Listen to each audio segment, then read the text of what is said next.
Shalom Bapak Ibu Saudara yang terkasih di dalam Tuhan. Bersyukur pada Tuhan pada hari ini kita boleh bersama-sama bertemu kembali dalam kebaktian Universitas. Untuk itu mari bersama-sama kita mau siapkan hati kita mau masuk dalam hadirat Tuhan, dan kita mau angkat pujian yang berkata, lebih baik satu hari di pelataran.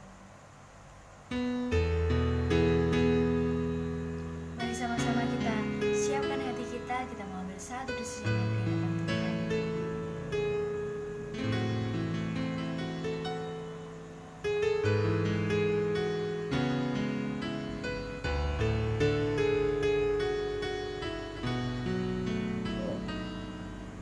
Satu hal yang ku rindu,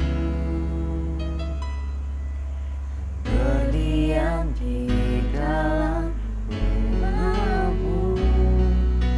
Satu hal yang ku pinta,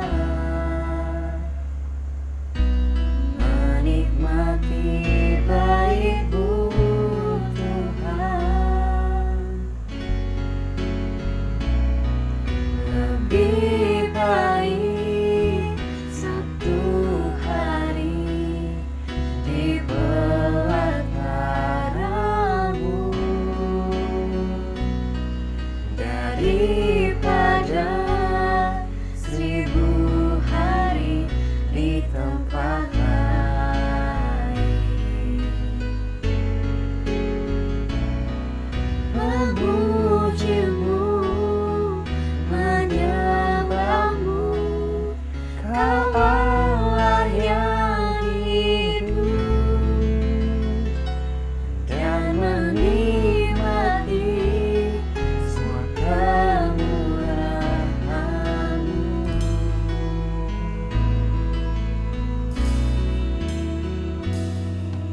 Satu hal yang ku rindu, berdiam di dalam rumah-Mu. Satu hal yang ku pinta,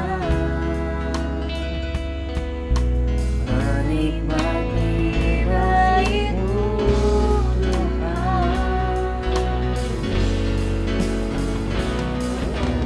Lebih baik satu hari di pelataran-Mu daripada 1000 hari di tempat lain.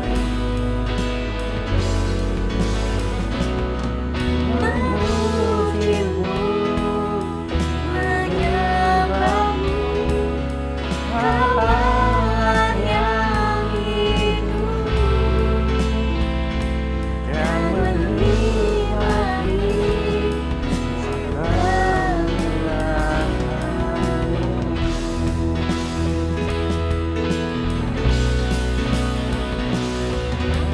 Lebih baik satu hari di pelataran-Mu daripada 1000 hari di tempat lain. Memuji-Mu, menyembah-Mu, Kau Allah yang hidup, dan menikmati semua kemurahan-Mu.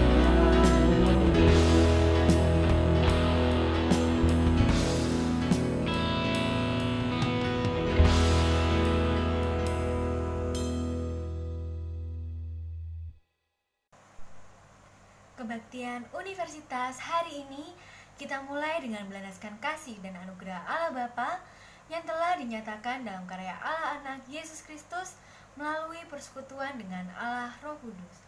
Mari Bapak Ibu Saudara kita satu dalam doa. Bapa di dalam surga, bersyukur ya Tuhan atas penyertaan dan perlindungan Tuhan sepanjang kehidupan kami, sehingga pada hari ini kami boleh berkumpul kembali ya Tuhan dalam kebaktian universitas. Ya Bapa, kalau sebentar kami akan memuji membesarkan nama Tuhan dan kami akan mulai ibadah kami, kiranya Tuhan yang memimpin ibadah ini mulai dari awal hingga akhirnya nanti ya Tuhan. Terima kasih ya Tuhan, kami alaskan doa kami ini hanya di dalam Tuhan Yesus Kristus. Haleluya, amin. Mari kita bersorak-sorai, kita menunjukkan nama Tuhan. Kita mau angkat pujian yang berkata, ajarku berdiam dekat di hatimu. Ajarku berdiam dekat di hatimu. Di saat ku berpaling, temukan cintamu. Sana kau menanti untuk bawaku lagi bersekutu dalam damai yang sejati. Oh, ku nambah hatimu. Oh, inilah hidupku hanya untukmu. Segenap hatiku kagum akan kebaikanmu, dan nafasku menceritakan kasihmu. Ajarku berdiam dekat di hatimu.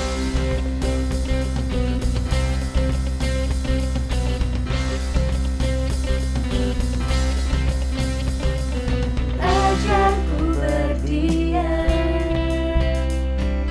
dekat di hatimu.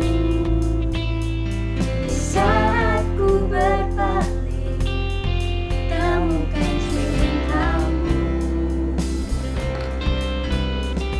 Sana kau menanti untuk bawaku lagi bersekutu dalam damai yang sejati. Oh, ku nambah hatimu. Oh, inilah hidupku hanya untukmu. Segenap hatiku kagum akan kebaikanmu, dan nafasku menceritakan kasihmu. Ajarku berdiam dekat di hatimu. Hidupku hanya untukmu. Segenap hatiku kagum akan kebaikanmu, dan nafasku menceritakan kasihmu. Ajarku berdiam dekat di hatimu.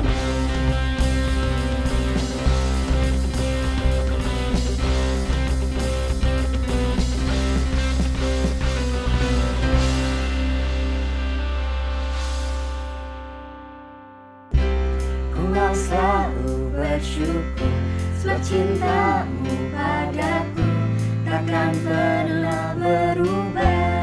Hatiku percaya walau bumi bergoncang, gunung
keselamatanku.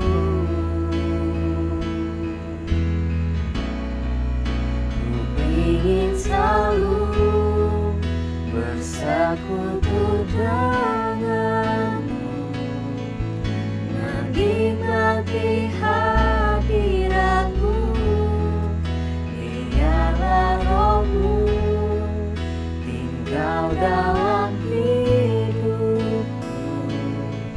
Sungguh indah bersamamu selamanya.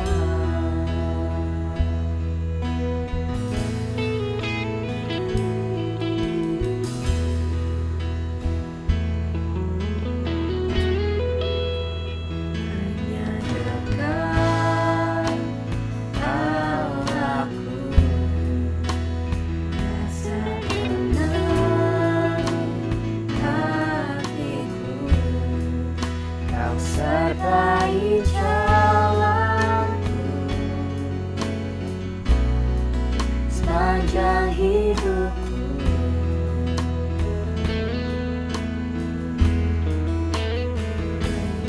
Dekat padamu ada kekuatan baru.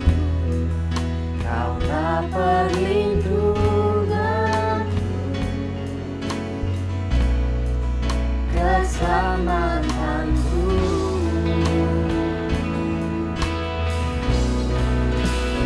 Ingin selalu bersekutu denganmu, menikmati hadiratmu. Biarlah rohmu tinggal dalam hidupku. Sungguh indah bersamamu. Ingin selalu bersekutu denganmu, menikmati hadiratmu. Biarlah rohmu tinggal dalam hidupku. Sungguh indah bersamamu selamanya.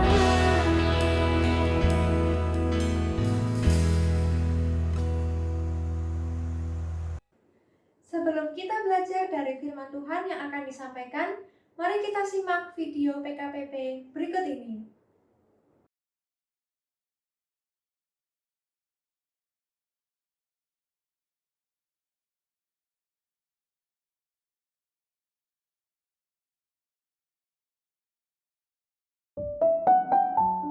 Apa yang Anda pikirkan saat layar Anda menjadi hitam?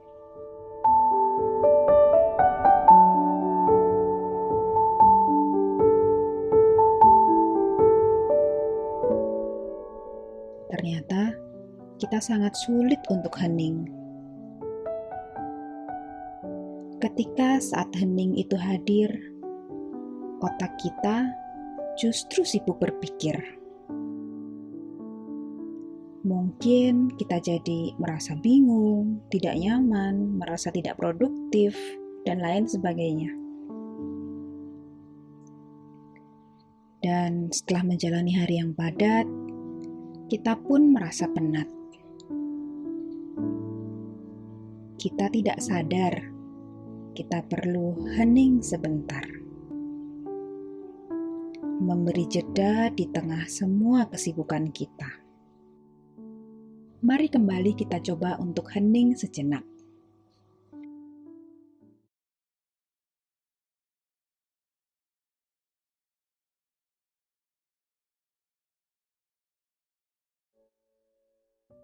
Apa yang Anda pikirkan? Itulah yang punya makna buat Anda. Jeda bukan berarti berhenti. Justru ini akan memberikan energi.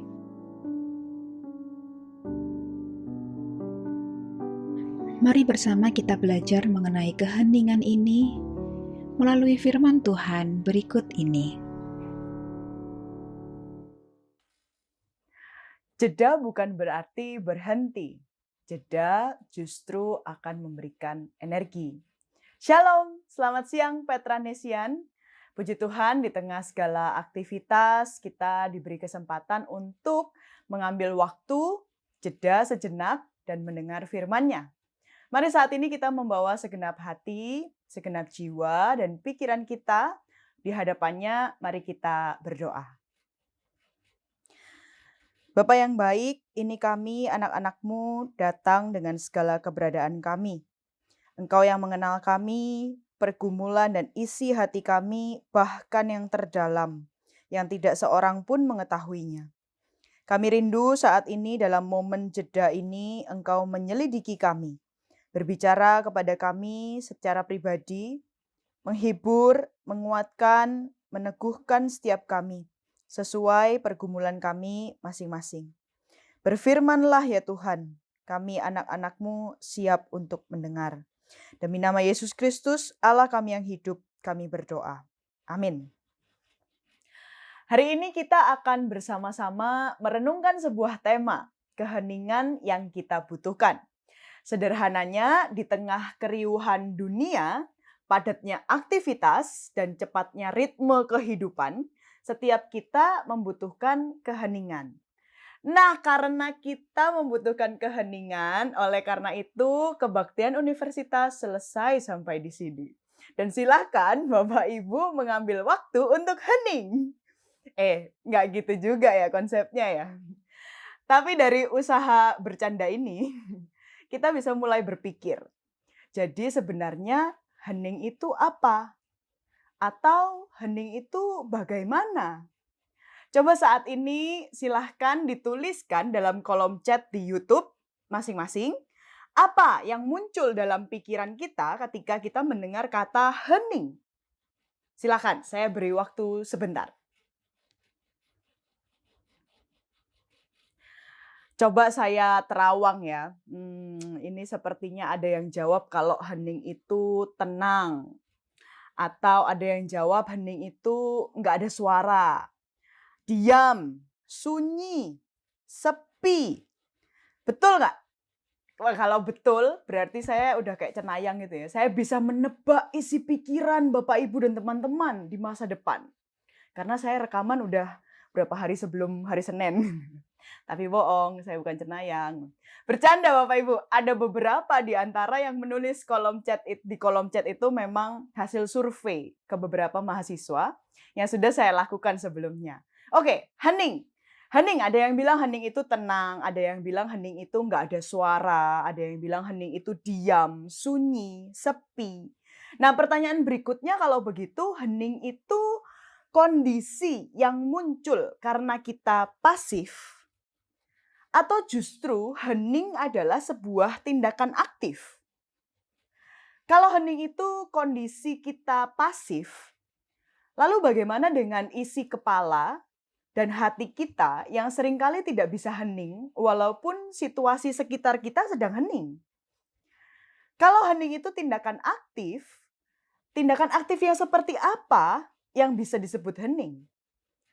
Meminimalisir suara yang dihasilkan saat beraktivitas seperti dengan bisik-bisik, terus jalannya mengendap-endap. Apakah itu yang dibilang sebagai tindakan aktif hening? Tapi tunggu, kok kayaknya bukan hening ya, tapi jadi kayak maling gitu ya. Jadi bukan itu sepertinya tindakan aktif yang menggambarkan hening. Apa sih sebenarnya yang ingin dicapai lewat hening? Mengapa hening itu kita butuhkan? Mengapa di tengah banyaknya tugas, tanggung jawab, aktivitas yang super padat, sambung menyambung menjadi satu, rapat ini, rapat itu, bahkan di tengah-tengah materi UTS yang bejibun, yang harus kita pelajari, tugas-tugas dan sebagainya, justru kita diingatkan kalau kita butuh hening. Bukankah malah nanti kita wasting time kalau kita hening? Suatu hari dalam sebuah perjalanan ketika kakak saya sedang menyetir mobil, saya melihatnya melepas tangan. Sebentar, saya taruh dulu ini Bapak Ibu. Saya melihatnya melepas tangan dari setir mobil yang bulat itu ya, yang saya nggak tahu namanya apa. Ketika kakak saya melepas tangan dari setir itu, ternyata mobil yang kami kendarai cenderung jalan miring ke kanan. Lalu kakak saya kembali pegang setir, lalu membelokkan sedikit ke kiri, supaya mobil bisa kembali berjalan lurus. Saya perhatikan beberapa kali kakak saya melakukan hal yang sama, hal yang seperti itu. Memeriksa mobil cenderung jalan ke arah mana gitu ya, dilepas setirnya, lalu mencoba mengarahkan kembali supaya mobil bisa berjalan lurus. Kemudian dia berkata, "Wah, perlu sporing balancing iki, setirnya wis condong ke kanan, gak lurus jalannya." Jadi dia bilang kalau ini waktunya untuk melakukan sporing dan balancing. Setirnya itu udah condong ke kanan, makanya mobil tadi cenderung ke kanan, sudah nggak lurus lagi jalannya. Lalu saya bertanya, apa itu sporing balancing? Kemudian kakak saya menjelaskan, secara berkala, apalagi kalau sebuah mobil itu dipakai kayak mobil perang, alias kerja keras sebagai kuda gitu ya penggunaan mobilnya, ban mobil itu perlu disetel ulang. Karena ban itu bisa bergeser posisinya, terus jadi kayak tadi, setirnya lurus, tapi bannya cenderung ke kanan. Jadi mobilnya melengse, bahasa Jermannya Bapak Ibu ya. Melengse mobilnya atau miring jalannya. Terus kakak saya bilang, lah bahaya, kan bahaya. Jadi bannya perlu disetel lagi, disesuaikan dengan settingan aslinya, settingan pabrik, supaya jalannya lurus.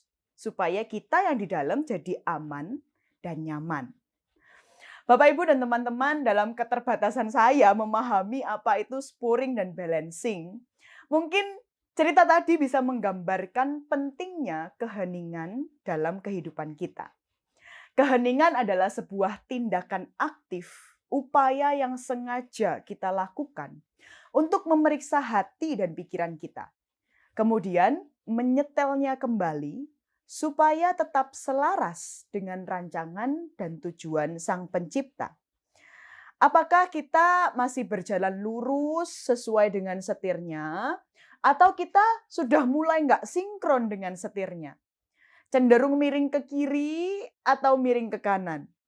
Kalau sudah nggak sinkron, bukankah ini berbahaya? Kita bisa nabrak, bisa kecelakaan, bisa fatal akibatnya. Bapak, Ibu, dan teman-teman, sepanjang perjalanan pelayanan Yesus, Markus mencatat setidaknya ada 3 kali momen di mana Yesus dengan sengaja melakukan tindakan aktif, mengambil waktu untuk hening. Yang pertama, mari kita baca bersama-sama dalam Markus pasal 1 ayat 35 sampai 39. Markus 1 ayat 35 sampai 39 saya bacakan bagi kita sekalian. Pagi-pagi benar waktu hari masih gelap, ia, Yesus, bangun dan pergi keluar. Ia pergi ke tempat yang sunyi dan berdoa di sana. Tetapi Simon dan kawan-kawannya menyusul dia. Waktu menemukan dia, mereka berkata, "Semua orang mencari engkau." Jawabnya, "Marilah kita pergi ke tempat lain, ke kota-kota yang berdekatan, supaya di sana aku memberitakan Injil, karena untuk itu aku telah datang." Lalu pergilah ia ke seluruh Galilea dan memberitakan Injil dalam rumah-rumah ibadat mereka dan mengusir setan-setan. Peristiwa ini terjadi setelah sebelumnya Yesus mengajar, mengusir setan, dan melakukan banyak mujizat. Ayat sebelumnya mengatakan, di beberapa ayat sebelumnya, dibawalah kepada Yesus semua orang yang menderita sakit dan yang kerasukan setan. Maka berkerumunlah seluruh penduduk kota itu di depan pintu. Dalam bayangan saya, mungkin ya, itu seperti sedang terjadi KKR besar. Tapi yang menarik adalah keesokan harinya. Markus menyebutkan pagi-pagi benar, waktu hari masih gelap. Jadi Markus memberikan penekanan bahwa benar-benar masih subuh-subuh itu loh. Pagi-pagi benar, waktu hari masih gelap. Yesus bangun, pergi ke tempat yang sunyi dan berdoa. Kira-kira apa doa Yesus? Apakah Yesus sedang memohon supaya Allah terus bekerja di dalam dia dan melalui dia sehingga lebih banyak lagi setan yang diusir dan lebih banyak lagi mujizat diadakan? Kalau kita memperhatikan jawaban Yesus saat murid-muridnya menyusul dan berkata, "Hei Yesus, semua orang mencari Engkau." Kok sepertinya bukan itu ya doa Yesus. Kalau memang Yesus berdoa memohon supaya lebih banyak lagi setan yang diusir dan mujizat diadakan, mungkin lebih cocok waktu itu Yesus waktu muridnya datang bilang, "Semua orang mencari Engkau, Yesus." Yesus waktu berdoa mengangkat kepalanya sambil menyibakkan rambutnya, dia berkata, "It's your time."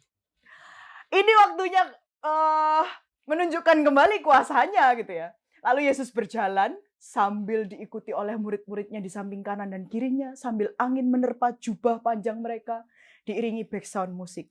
Dadadang dang, dadadadadang gitu. Enggak seperti itu tapi rupanya. Tapi bukan itu jawaban Yesus. Yesus justru menjawab, "Marilah kita pergi ke tempat yang lain, ke kota-kota yang berdekatan, supaya di sana juga aku memberitakan Injil. Karena untuk itu aku telah datang." Saya bayangkan murid-muridnya terkejut gitu ya. Mereka mungkin sudah membayangkan hari itu akan menjadi hari kedua KKR besar, di mana lebih banyak lagi setan diusir, lebih banyak lagi mujizat diadakan. Lah kok malah Yesus ngajak pergi ke tempat yang lain? Coba perhatikan alasan Yesus. Yesus bilang, "Karena untuk itu aku telah datang." Momen hening yang dengan sengaja Yesus ambil pagi-pagi benar, waktu hari masih gelap itu, menjadi momen di mana Yesus kembali mengingat untuk apa sebenarnya ia datang. Bukan untuk pertunjukan kuasa dan mujizat semata, tapi untuk memberitakan Injil. Bapak, Ibu, dan teman-teman sekalian, keheningan menjadi tindakan aktif yang perlu dengan sengaja dilakukan untuk memeriksa kembali sebenarnya apa sih yang sedang dilakukan, apa masih sesuai dengan rancangan dan tujuan Tuhan. Keheningan perlu kita lakukan karena kita manusia yang kecenderungan hatinya adalah untuk agenda pribadi dan keinginan diri sendiri. Keheningan perlu kita lakukan untuk mengevaluasi dan menyelaraskan kembali hati, pikiran, dan tindakan kita dengan rancangan dan tujuan Allah atas hidup kita. Momen berikutnya di mana Yesus dengan sengaja melakukan tindakan aktif mengambil waktu untuk hening adalah dalam Markus 6 ayat 31. Lalu ia berkata, saya bacakan bagi kita sekalian. Ayat 31. Lalu ia berkata kepada mereka, "Marilah ke tempat yang sunyi supaya kita sendirian dan beristirahatlah seketika. Sebab memang begitu banyaknya orang yang datang dan yang pergi, sehingga makan pun mereka tidak sempat."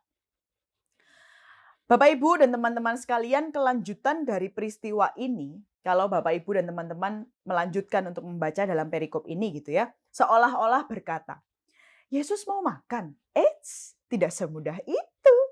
Rupanya banyak orang melihat ketika Yesus dan murid-muridnya mau kabur ke tempat yang sunyi. Dan akhirnya banyak orang itu mengikuti mereka. Yesus gak jadi hening, gak jadi makan, gak jadi istirahat. Yang terjadi adalah Yesus memberi makan 5.000 orang. Tapi kemudian di ayat-ayat berikutnya, ayat 46 dikatakan, setelah ia berpisah dari mereka ini adalah orang-orang banyak itu tadi yang sudah dikasih makan, dan juga para muridnya yang disuruh Yesus untuk bertolak dulu naik perahu. Setelah Yesus berpisah dari mereka, Yesus pergi ke bukit untuk berdoa. Bapak, Ibu, dan teman-teman, sekali lagi Yesus memilih dengan sadar melakukan sebuah tindakan aktif untuk mencari keheningan. mengambil momen untuk hening.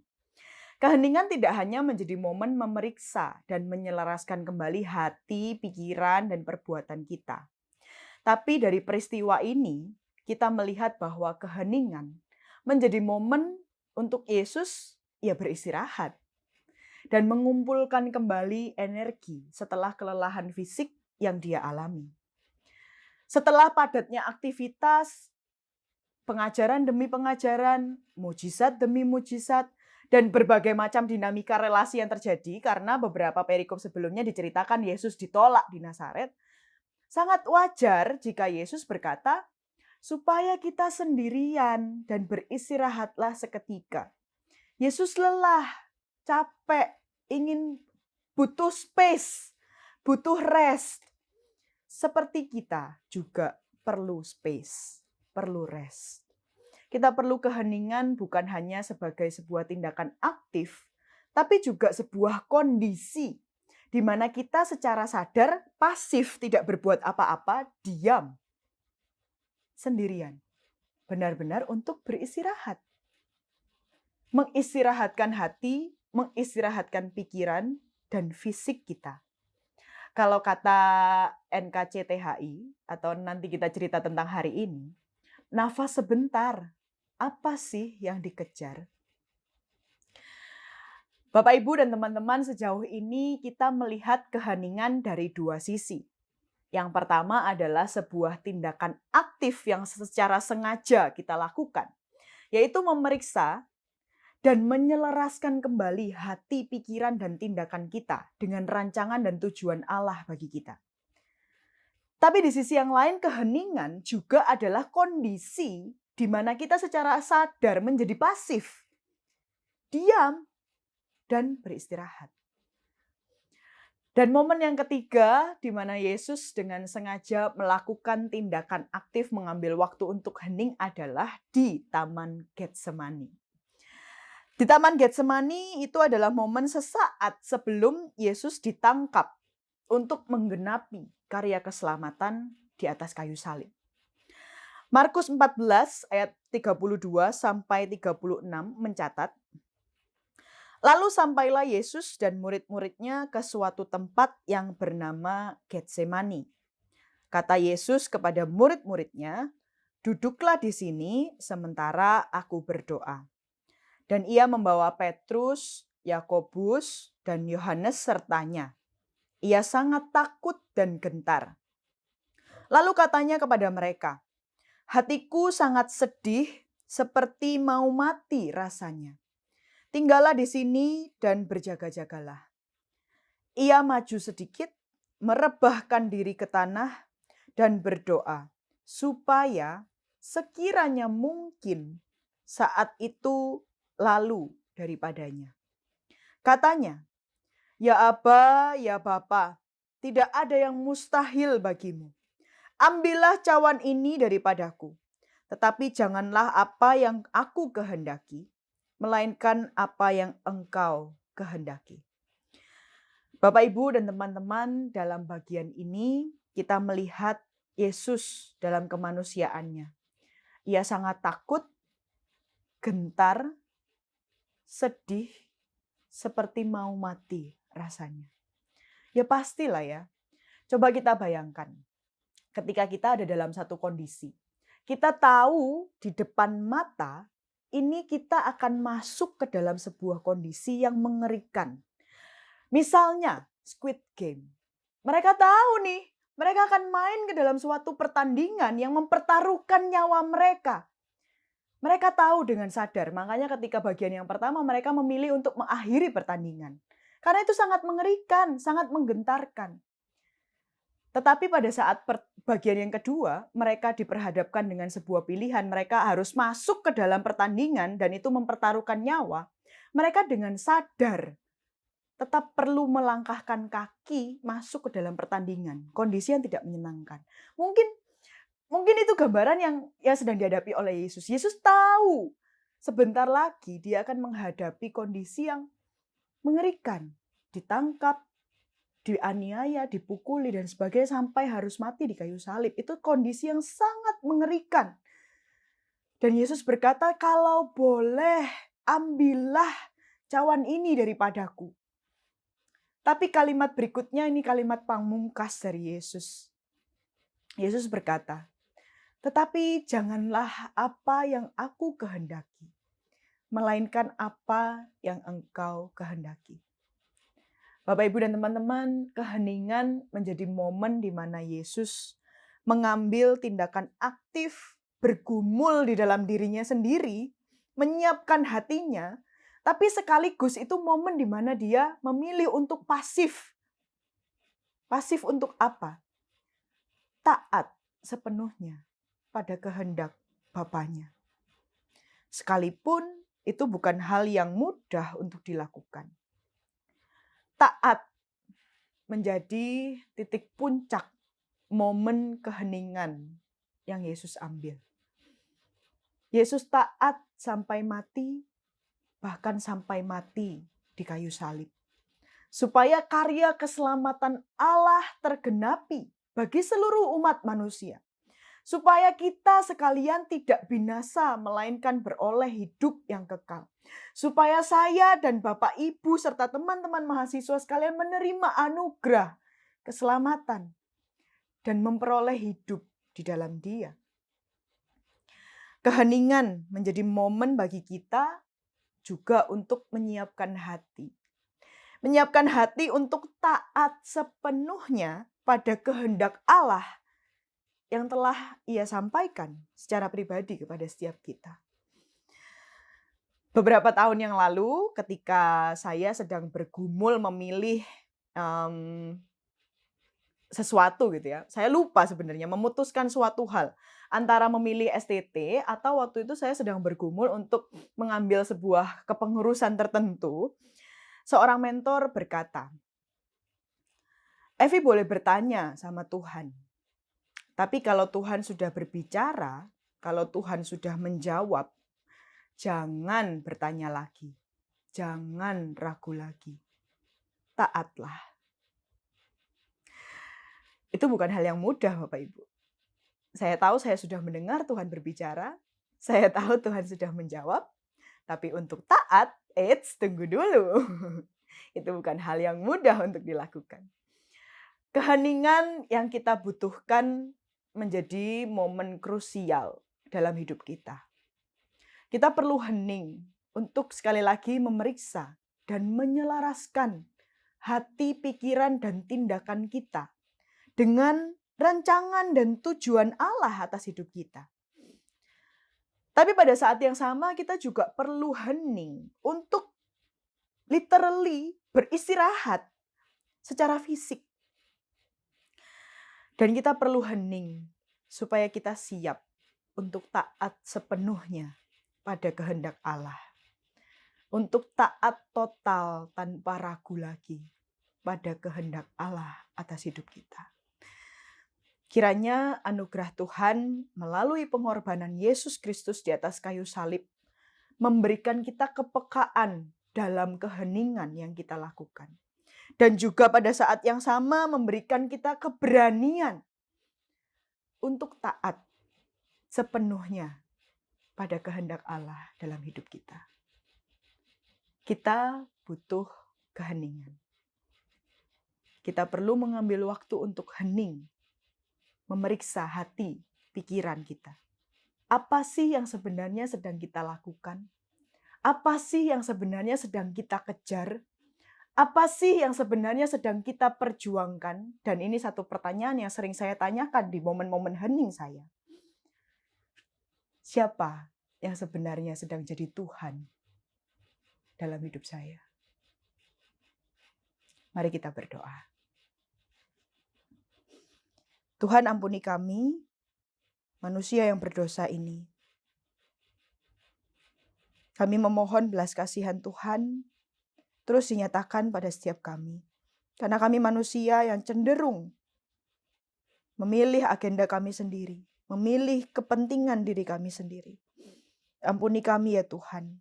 Hari ini kembali kami diingatkan oleh firman-Mu bahwa kami perlu mengambil waktu untuk hening, untuk memeriksa kembali hati, pikiran, dan tindakan kami. untuk menyelaraskan kembali hati, pikiran, tindakan kami sesuai dengan rancangan dan tujuan Allah atas hidup kami.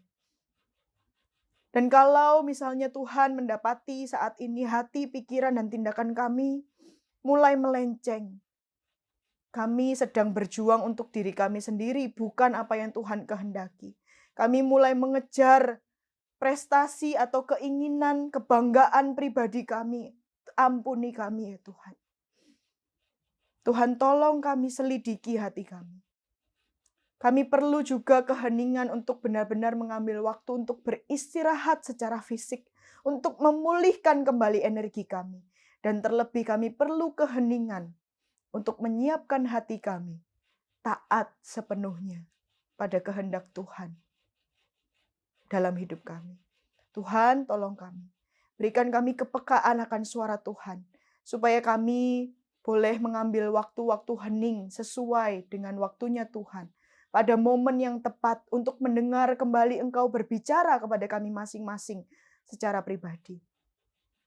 Tolong kami ya Tuhan, biarlah momen hening kami di Kebaktian Universitas hari ini juga menjadi momen kami kembali memeriksa hati kami, menjadi momen kami beristirahat, dan juga momen kami kembali siap untuk taat sepenuhnya pada kehendak Tuhan. Terima kasih ya Tuhan untuk firman-Mu, dan biarlah sungguh Roh Kudus-Mu yang terus berbicara dalam setiap hati kami, dalam keheningan kami, dalam kesendirian kami, Engkau terus berbicara pada setiap kami. Terima kasih ya Tuhan, kiranya damai sejahtera Allah yang melampaui segala akal, itu yang memelihara hati dan pikiran kami dalam Kristus Yesus. Terpujilah nama-Mu. Dalam nama Tuhan Yesus Kristus kami berdoa dan bersyukur. Amin. Tuhan Yesus memberkati.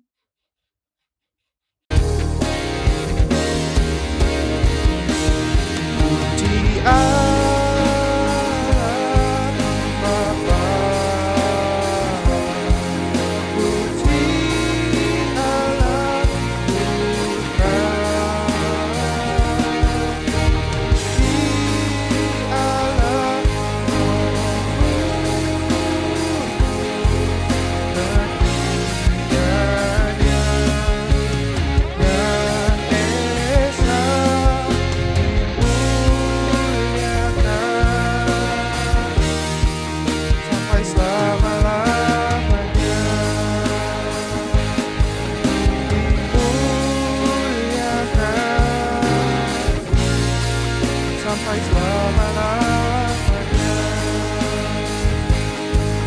Dimuliakan sampai selama-lamanya.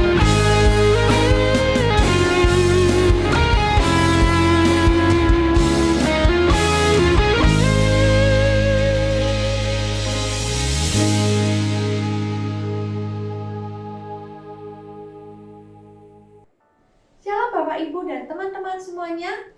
Bersyukur bahwa hari ini kita dapat kembali beribadah bersama dalam kebaktian Universitas. Kiranya firman Tuhan yang disampaikan hari ini bisa menjadi berkat dan rema untuk kita semua. Terima kasih kepada Ibu Evi Santoso yang telah menyampaikan firman Tuhan, serta kepada seluruh penata layar yang telah bertugas hari ini. Firman Tuhan hari ini mengingatkan kita untuk membangun relasi dengan Tuhan lebih lagi melalui disiplin rohani, dan menyadari pentingnya berdiam diri untuk membangun relasi kasih, komunikasi, dan komitmen, serta membangun relasi pribadi dengan Tuhan. Bapak, Ibu, dan teman-teman sekalian, jangan lewatkan kebaktian Universitas minggu depan pada tanggal 11 Oktober dengan tema The Danger in Daily Devotion yang akan dilayani oleh Sepridel Hetada. Sekian warta kebaktian Universitas hari ini. Selamat hari Senin. Sampai jumpa di kebaktian Universitas minggu depan, dan Tuhan Yesus memberkati.